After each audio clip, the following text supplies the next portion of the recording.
views and opinions expressed in this program are those of the participants and do not necessarily reflect the views of BronxNet or the program underwriters.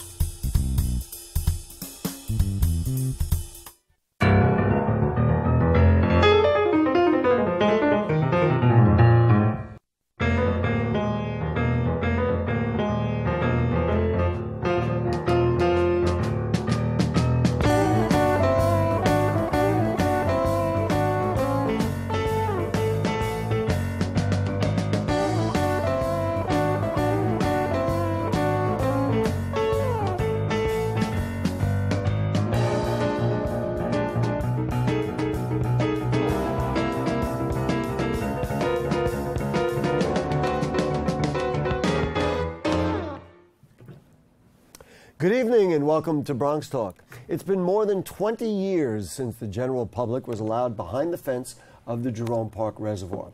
But this coming weekend, for the first time in those 2 decades, it is going to happen. Both Saturday and Sunday afternoon, October 3rd and 4th, there will be public tours and free hours where the public will be able to walk around the perimeter of this 93-acre historic facility that sits in the center of several Bronx communities and more than 350,000 Bronx residents. Tonight's guests have been integral in the negotiations and in the process that made it happen, and I'm proud to say I've been the community's representative on the task force that helped push this pilot project forward. So we will talk in detail and give you all the details about what's coming up at the Jerome Park Reservoir this weekend. Also, tonight's guests will talk about participatory budgeting in the City Council so the community can have input into where monies go in the 11th Council District. We'll discuss the city's controversial zoning plans and more. The phones are open tonight, so don't hesitate to call and join the conversation, 718-960-7261, or send questions or comments in an email to us at bronxtalk@bronxnet.org or post them on our Facebook page, and we'll read them on the air during a future edition of our program. But for the here and now, it's the councilman from the 11th City Council District, Councilmember Andrew Cohen. Welcome back. Thank you for having me, Gary. Nice to have you back. And the chair of Community Board 8. First time on the show, right? Second time on the show. Second time. How do I not remember that? The first time was with Gustavo Rivera. Oh, there you go. It was a debate? Correct. There you go. All right. Well, welcome back anyway. Thank you, Gary, for having me. All right. Let's start with the reservoir, the pilot access program. No secret to people who know me personally and even on the air. This is something I've advocated for. I think the Jerome Park Reservoir is our facility. I know it's part of the water supply, but we should have the opportunity to get as close as possible. Are you happy about what's going to happen this weekend, Mr. Councilman? I'm thrilled. I'm really excited. I think that this is really a start to getting greater access to the reservoir. It's beautiful, and people need to be able to, it needs to be integrated into the community as a resource for recreation, and I think that we're really moving in that direction. So I'm very excited. The three of us participated in a meeting at the Department of Environmental Protection offices where the details were banged out. Why do you think it took so long? This dialogue. Now I realize they had built the filtration plant, but why do you think there has been this kind of opposition, and they've held the community back, and we've never really been able to engage the dialogue? So I guess it's two-part. Why has that been the case, and why do you think ultimately they're where we're at right now? Well, I think it's a little bit of a breakdown in communication. I mean, DEP's mission is to provide safe drinking water, not community recreation, not any of these other things that we want. Their job is to provide safe drinking water, and I think that you and I are both pro-drinking water. We want it. He says as he takes a swing, yes. But so trying to get the core mission of DEP reconciled with what the community wants so that we're not paying a disproportionate burden and providing the city with safe drinking water has been a real challenge. But I think that, to her credit, Commissioner Lloyd is really hearing us and taking steps to kind of get to a place where... DEP Commissioner Emily Lloyd is who he's referring to. And we'll give you a chance, Mr. Patanek, in a moment. Their contention has been safety and security. Myself and others in the community have said, you know what, we don't want to suggest anybody do anything to the water supply. Those fences don't really provide a lot of security. Having people run or jog around that perimeter path, I mean, does it really interfere with their operations? Do you think they're starting to realize maybe it doesn't, or something else is here that got the community through? Well, I think the community's contention has been that the security in place now really only prevents community members from access. It doesn't really provide any real security for the drinking water. And it doesn't, having people there might actually provide additional security. If you were jogging around and you saw something suspicious, you would say something. I certainly would. So I think that there are other models of security for the water, that we could keep the water safe and we could also have access, and I think that they're starting to see Mr. that. Paternak, you undoubtedly, we're all happy about what's going on. What does it mean to the community? Why is it so important for the community to get? Now, we're going to show some pictures. I'm going to show you what. Maybe we could do that. Let's show the first two pictures. Sure. But you explain to me, why is it so important? I think it's just an amazing resource for the community, and it's just an amazing open space. As you know, I run that reservoir several times each week, and it's just a great atmosphere for families, for children, for people to walk around. What does it mean? It means open communication and dialogue between government. It means government's listening to us right now. I think one of the things have changed is the resolve of the community and individuals such as yourself. I know you've been to all of those CFMC meetings over the years, and there's been a lot of them. Me, and, but I think that's one of the reasons why we are where we're at today, why we're getting this pilot program, because of individuals like yourself and the councilman and other members of the community who have really stuck with this through the years. And I am more than thrilled to be there this weekend. I'm going to go. I'll be there on each day. I've even told Eric Landau, the Deputy Commissioner at DEP, that I'm going to go for a run around the reservoir on one of the days. I am. Inside. I hope, absolutely. Well, I hope there's a lot of people. Not that I want to impede your run, but that will be really exciting, right? What does it mean? It's going to be extremely exciting. It's a new park space for the community, and park space is something that is coveted here in New York City. So I think it's a great first step, and I'm really looking forward to working with DEP and our committee as we move forward. Just along those lines. Sure. One sec, Dahlia, why don't we put up those first two photographs that we have, just of what the two fences look like. See, like there's a look at it, and people can see. You will not be behind the second fence, but behind that first fence, there is a path that you'll be able to go. Go ahead. If you could transverse the bridge there also, it would also change a little bit of the dynamic of the neighborhood, just how people get around, access to Lehman College, access to where we are now. I mean, it could change how people walk. Let's talk about Dahlia. Let that run, and let's get the picture. There is a bridge that dissects the reservoir.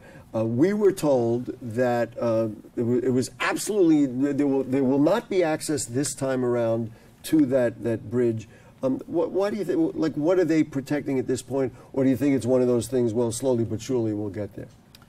Well, I can't say, DEP hasn't told me anything that they haven't told you, but I do think that, there are legitimate concerns about how maintaining the safety of the water, and I think that in the absence of a revisioning of that plan, I think that they're proceeding cautiously, which in some ways is probably appropriate. I mean, again, we need to keep the water safe. Everybody agrees on that, and so I think coming up with a model that keeps the water safe and gives us, reasonable access is going to be a work in progress. Mr. Paternak, so you run on the exterior, and I think we do have a picture. We're going to show some pictures along the way of what it looks like on the exterior. I guess it'd be better to run closer to the water, right? Absolutely. I would much rather run on the water here. The same way residents down in Manhattan can run right around the Central Park Reservoir. I mean, you're right on the water down there. And a lot of people have asked me this question. They say, well, wait a minute, why can we run around that reservoir but not run around, and have not been able to run close to the Jerome Park Reservoir? And the answer we've been given is that this is still part of the water supply. When they chose to build the Croton filtration plant here, the reservoir stayed online as part of, the water supply. But there are reservoirs which we've shown pictures of that have greater access and those kinds of things. So can we put up some more of those pictures? Because I do want to get to some of the other topics. Yeah. See, look, this is what I wanted to show of the residents of the Bronx, how beautiful it is. There are some beautiful pathways with stone, just let it roll there, Dahlia. Let's just get them all up there. Stone fences, and it really is going to open it up. One of the reasons that I advocated, and this one is another beautiful shot, is that we're so starved for recreation space, for open space, in a borough that has health concerns. This really would just provide greater opportunities to get around. So, and this is the picture I wanted to show that Dan runs on, and I do too, frankly, on the sidewalk. But then you can see that inner path. There's plenty of room for the community to move around. Gee, it would be nice to open it up, you know, on a more long-term basis. Absolutely. What do you see long-term? Long-term, I mean, there's been some plans that we've seen where there's just parkland being created around the entire reservoir. And in order to do that, obviously, we've got to speak to Parks and DEP to see who owns what lands around the reservoir Controls as well. which part of it, yeah. Absolutely. But I think long-term, we really can create great green space there and create good parkland for the community of all residents of the Bronx. Quite frankly, this is a place where anyone can come up and kind of run around or walk around and just have a peaceful, enjoyable afternoon. Well, I just wanted to add one item from before. Because I wanted to ask the councilman about some of the politics involved, and then we're going to move on. Yeah, but I was going to say one more thing.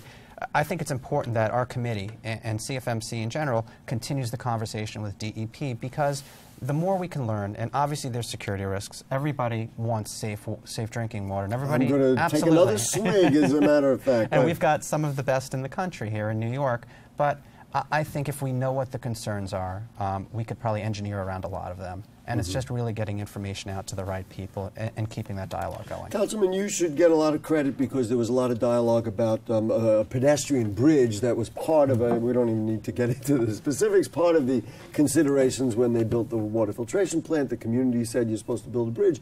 They had said we're not going to build it, but you were really involved in it. Is this administration a little easier, do you think? I mean, after all, the commissioner reports to a different mayor than she did the last go-around. Talk about how sensitive those negotiations were, and is this the kind of thing we're going to see as this process moves forward? Yeah, I mean, this is a good day in the Bronx in general. I mean, the administration has been very responsive. I mean, to get this pedestrian bridge built, there's you know, a lot of funding sources. DEP has chipped in money. The Parks Department chipped in money. State officials, we certainly want to recognize. The Speaker of the Assembly, Carl Hastie, and Assemblyman Dinowitz got a large chunk of money. Senator Klein as well. Senator Klein got money. So really, it was you know, everybody coming together. So it's a good day for the Bronx that way. But definitely, the administration has been responsive to the elected officials. So they really hear us, and like I said, they, you know. Parks, when I say Parks and DEP, but that's really the mayor, you know, the city coming up with $8 million. City agencies. Let's put up the full page, because people who may not be aware of it are going to say, well, wait a minute, we can do this. So that has all the information that we're going to put on the screen. So it's Saturday and Sunday. There are tours that were actually, quote unquote, sold out because it was free, but within really a couple of hours, more than 100 people had signed on to get actual tours to learn about the water system. But they are limited access recreation, 12:30 to 2:30, both Saturday and Sunday. Very important to note, phones, bags, cameras not permitted, so that includes your cell phone. You will be able to check your cell phone, but do not bring a bag or a camera, because you just won't be allowed in. If you don't have a place to check it, you'll kind of have a problem. And the entry will be right in front of the Bronx High School of Science on Goulden Avenue at that kind of gatehouse that they have there. So this is the facts. I'm hoping a lot of Bronxites will join us. I'm going to be there. I know both of you will be there. What are your hopes for the future? You think this is the first step and let's see what happens, or do you have ideas, or what do you think? Well, I think this is people should manage their expectations a little bit. It is a first step. There are a lot of hurdles to get through, and we've made progress, but there's, I think, a long way to go. Mr. Paternak, do you have anything to add to Definitely. that, or let's just wait and see? I think it's definitely a first step, but I think as we move forward, we continue the conversation and we start looking at smaller projects around the reservoir if we can, and greater access as we can move forward. And the one thing that I do like, and wasn't mentioned yet, but the educational program that DEP has worked on with the community. Oh, yes, and I'm so sorry I didn't bring that up. Thank you. And I think that's coming out in the spring. And I love the fact that now DEP is going to go into some of our schools in the local area and actually teach students about the Jerome Park Reservoir and drinking water in New York City generally. I think it's an amazing program, and I really am glad that DEP is working with community residents. You couldn't have a more fundamental subject what water we drink. In fact, we have nothing if we don't have the water, and we don't have clean water. So thank you for bringing that up. I was and I envision that educational program continuing and getting even bigger. All right, let's move on. Council member, you have been as enthusiastic as really any of your colleagues about this idea of participatory budgeting. How did we get to a point where you are basically negotiating the budget with your community members. Talk about how that works. Well, it's about 25, half the city council participates.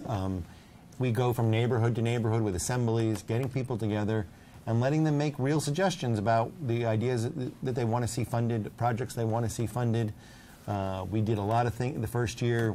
Yeah, we air conditioned a school cafeteria. PS7 needed air conditioning. We did some things in Riverdale. There's a water element in the park. There's a lot of good things that came out. And the thing that was last year. Yes. So okay. This is the second year we're going to do it. The thing that I find particularly gratifying, though, is I get ideas that I would never get otherwise. That, you know, in my first 6 months in office, I really relied extensively on the community board for their suggestions. But this, you know, I'm tapping into, you know, the 150,000 people who live in the council district for ideas, and I think that that makes a better sense. I'm almost asking you to argue the other side. Why wouldn't a council member do this? Or you, I mean, I don't want you to speak for colleagues who don't, but. I think sort of ideologically, it's a representative democracy. You know, you've elected someone to represent you, and they make the decisions. But you know, and ultimately, you know, this is kind of a hybrid because every year, you know, we've standardized the amount of capital money each council member gets. We all basically get the same amount under Melissa Mark Viverito. How much is that? $5 million. So I've devoted $1 million to participatory budgeting, but last year, the top 5 projects got the $1 million, but I ended up funding a lot of the ones that didn't quite get enough votes because they were great ideas. Surprises, things that people came up with that you said, gee whiz, it never would occur to me. Or, on the other hand, things that you said, gee, I thought people would talk about this, and it didn't come up. Yeah, they were just kind of niche things, like a school that needed, that had a theater program, but the auditorium was not usable for theater. Mm-hmm. And so it wasn't a huge project, but repairing that and making it usable. I would never know about that. Just so the community and so the public can know, what does that cost, that kind of a thing? Do they ask for money, a certain amount? Well, what happens is, usually citizens don't know what they're going to cost, and whatever project with the city, you just add several zeros to it from what a common sense cost might be. Gee, you're a freshman, but you've learned. But what we do is we get the ideas from people, and then my office works with the agencies to get actual estimates. Sometimes if a project is too expensive for participatory budgeting, we might try to phase it. So we'll do, one part in 1 year, and maybe we'll do a second part, or part of it will be funded through participatory budgeting, and part of it will be funded through my discretionary money. Mm-hmm. So there's kind of where there's a will, there's a way. And we, again, work the project up to the point where it's appropriate for the ballot. Well, one of your constituents is on, 2 of them actually are on this program, and one of them is going to say, gee, I want you to set aside a little money to put up a fence on that bridge so that we can have more safety, we can walk along across the bridge of the reservoir. That would certainly get my vote. So when and where do we, you know what, before I ask you that, what do you want to tell them about from the community board? What do you think ought to be done and needs to be spent in community board aid? So, our process is a lot different, and Andy knows this because he was obviously a member of Community Board 8, and the way we do it is a little bit different than participatory budgeting. So, I mean, everything starts in our committees. No, what I want to know is what are you going to ask him, or what would you recommend to him? No, the Community Board, we'll deal with that another time. I like the fence on the bridge. But they have a long list. We do have a long list of projects. Give me 1 or 2 items, just so people can, my idea and what I love about what I do here on this program is so that people in all parts of the Bronx can say, oh, that would be a good idea for my neighborhood, and then they push it forward. So go ahead. Yeah. What do you so, think? I mean, we have some pretty grand ideas on the community board as far as capital projects. A lot of them have to do with Van Cortlandt Park, which I know the council members already funded a few projects down near Van Cortlandt Park to greatly help us. But I know there's like one... what kind of project? I'm trying to... Playground. Like to renovate a playground. Absolutely. Yeah, that's why I want people to be thinking about those So things. other than that, I know there's one really big project, and it's probably outside of the scope of the $1 million, but I'll mention it because I know that a lot of our committees are kind of talking about it already. And it's a big idea dealing with other concerns, but the daylighting of the Putnam Trail, essentially. You've got the waterway coming down, and we've got about 1.45 million gallons of water each day going into the sewer system. Mm-hmm. So what we would like to do is actually purchase the Putnam Trail, and I know the city's working on that now, and if the purchase is successful, then we would look to the council member for certain projects along that trail, including a safer access to Van Cortlandt Park underneath Van Cortlandt Park South. because right now you've got a dangerous street right there as Okay. well. So that's So, one well, larger project You've along made the way. a public, not only direct to the council member, but it's. But again, it's a now very public. large project, and it's down the road. So when is next? There are meetings, or how does it work? There are meetings all throughout the fall. I think we have a meeting tomorrow night in Norwood. That would be Tuesday, because some people will watch this on a replay. So Yeah. that's Tuesday night in Norwood. Yes, Okay. you can contact my office for a detail of each spot, but we try to cover. 549-7300. That's it. There you go. But we really go to every corner of the district: Wakefield, Norwood, Bedford Park, Riverdale. Making all the stops to make sure that people have an opportunity to participate. Well, congratulations. I mean, it speaks democracy to me, and you say a participatory democracy, and that's what we have. And certainly, I would congratulate you for undertaking it.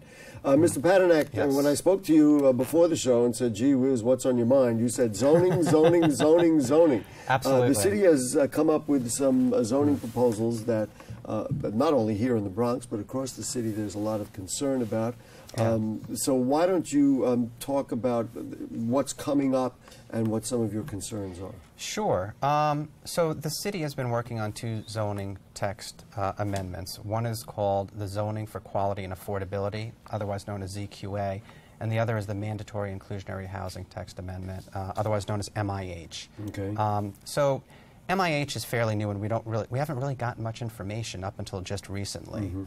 We did ask for a presentation over the summer, but I guess city planning wasn't quite ready. Maybe I'll define that for Sure. people. That says that a certain a percentage of new housing that's built has to be affordable housing. Correct. So I'm going to give the people of the Bronx both sides of the coin. We want affordable housing. We know that people need housing, so we want that. But many people are concerned about that because it takes it out of the capital realm. It changes the nature of some neighborhoods. I mean, Yeah. where are you at with that? Well, I guess the larger proposal, what we have seen a little bit more of, is the other one, and that's the Zoning for Quality and Affordability, ZQA. And we had a presentation on this back in June in our community board, and while we weren't given details of the text changes, we were in fact given concepts.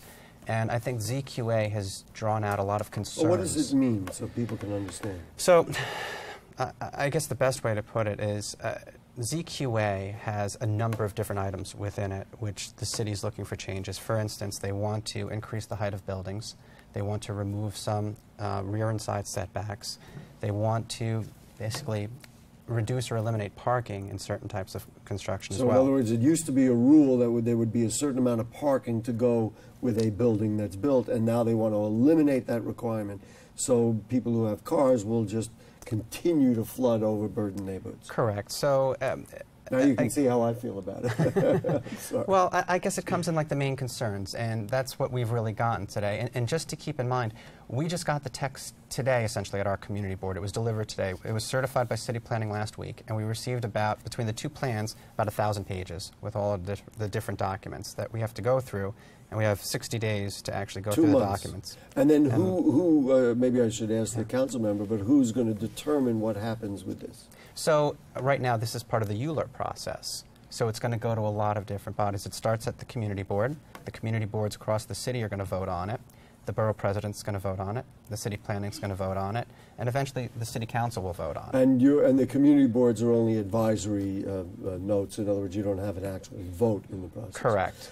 Council member, you were a little slow to come out against it. I mean, it took you a little while. What is your thinking about this? I'm not sure that I've come out against it per se. We have a lot of concerns. One of the things, particularly in Community Board 8, as long as we're here, is Community Board 8, not that long ago, a decade ago, went through a very thoughtful rezoning, a 197A plan that was the product of, from the ground up. The zoning reflects what the community wants. And now I think to have the city come in sort of, from a top down telling this is what you're going to get really rubs people the wrong way. I don't think it's the right way to go about this. We all have concerns about increased density. And the thing about affordability, like it's a one-size-fits-all plan for this city, which it's such a diverse city economically. The housing stock is so different. In my district, a lot of times they build affordable housing. There is no discernible difference between market rate and affordable housing in the district. What do you think is going to happen? Do you think? I know you like to negotiate and to. Do you think there will be some amendments to this before it takes hold in the council? The way ULIP works is that the 1,000 pages that the community board received is the most that the city could possibly get, and they can't add anything to it. So now it will be appealing back to try, to see where we get. Yeah. And we're the able to get community board will undoubtedly issue its final rendering. We only have a few seconds, so go to it. Oh, I'm sorry. We have 3 meetings, and we've split it up into different issues. But, I mean, there's so much more in this plan and so many concerns that we've heard. All right. There's just never enough time. We'll see you both out there this weekend, right? You'll have your running shoes. I don't know if I'll have my track shoes or whatever. Thank you, Dan Paternak, Community Board 8, Councilmember Andy Cohn. And folks, we do have some viewer mail. We always invite people to write to us. And the show we did on chronic absenteeism on September 7th, we received a number of comments on Facebook. Dorothea P. said parents need to be educated and children's attendance should be prioritized. Make the parents come in each time the student is absent and have the parent inconvenienced, and that might help. Sandy L. said that poverty is a huge factor, as is the percentage of homeless kids in the public school system. And then Chris T.L. on Facebook said, I've seen children late at night riding public transportation. It's hard for a child to function properly when not rested, as well as not properly fed in the morning to get through their day. So we thank them for their comments. And if you have further questions or comments on anything you heard on tonight's show or anything going on in the Bronx, you email them to us at bronxtalk@bronxnet.org. You put them on our Facebook page, and we'll read them on the air during a future edition of our program. We ask you to like Bronx Talk on Facebook. Check out the archives at bronxnet.org. Bronx Talk is right there on the lower right navigation bar. Next week, we will present the exclusive debut of the gorgeous book about the Bronx Artists Documentary Project. We'll feature Bronx art and photography and give you a chance for the first time. We'll have it first before anybody else to see this groundbreaking book that will be released later in the week next week. So thanks to Dahlia, to Shirley, to Helen, to Bianca, to all the folks working around us, and we'll see you next week. Good night.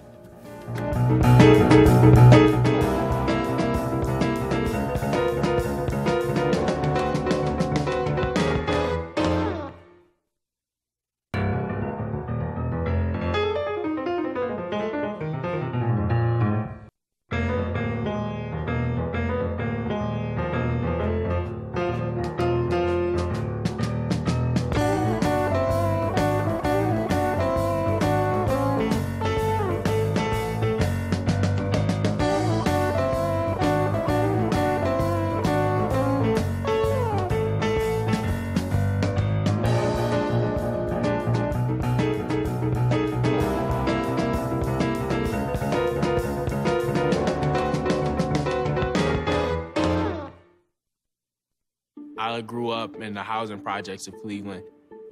I didn't even know that life could be any better than it was. Education for me has been a way to get away from the agony of what was normal life. I want to be able to impact the community, not just look back on where I came from, but to reach back to where I came from and pull some people up with me. My name is David, and I am your dividend.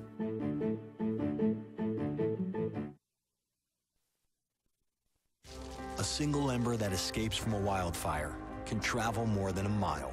You can't control where that ember will land, only what happens when it does. Get Fire Adapted now at fireadapted.org. People think I'm trash, but they're wrong. Today I'm just an aluminum can.